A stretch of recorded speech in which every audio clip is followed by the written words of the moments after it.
Hi friends, எல்லோரும் எப்படி இருக்கீங்க? நான் தான் உங்கள் ஜோஸ்பின்.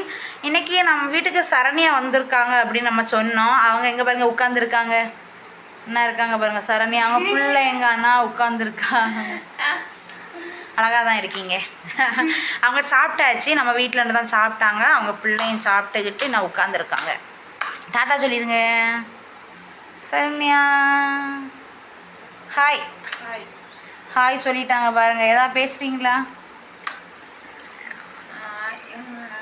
இவங்க எனக்கு இடம் கொடுத்துருக்காங்க, அதுக்கு நன்றி. அவங்க வீடு இப்போ பார்த்து கேட்டிருக்காங்க. வீடு பார்க்கணுன்னே வீடு எல்லாமே இருக்குது ஃப்ரெண்ட்ஸ். நல்லா வந்து அட்வான்ஸு 10,000 5,000 ரூபாயும் இருக்குது. ஆனால் தண்ணி எல்லாம் நம்மளே எடுக்க வேண்டியதாக வரும்.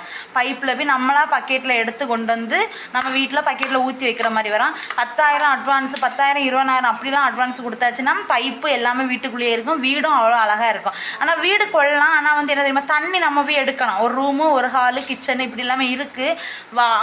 வாடகையும் 1,500 தான். அதான் அவங்கள்ட்ட சொல்லிகிட்ருக்கேன். இப்படி வீடெல்லாம் இருக்குது. ஆனால் நீங்கள் வந்து என்ன சொல்லணும், அட்வான்ஸு கூடுதலாக இருக்கும். அதான் சொல்லிகிட்ருக்கேன். அவங்க அதான் என்ன பேசிட்டு தான் இருக்கோம். என்ன சொல்கிறாங்கன்னு தெரில. அவங்க யோசித்து தான் சொல்லணும்.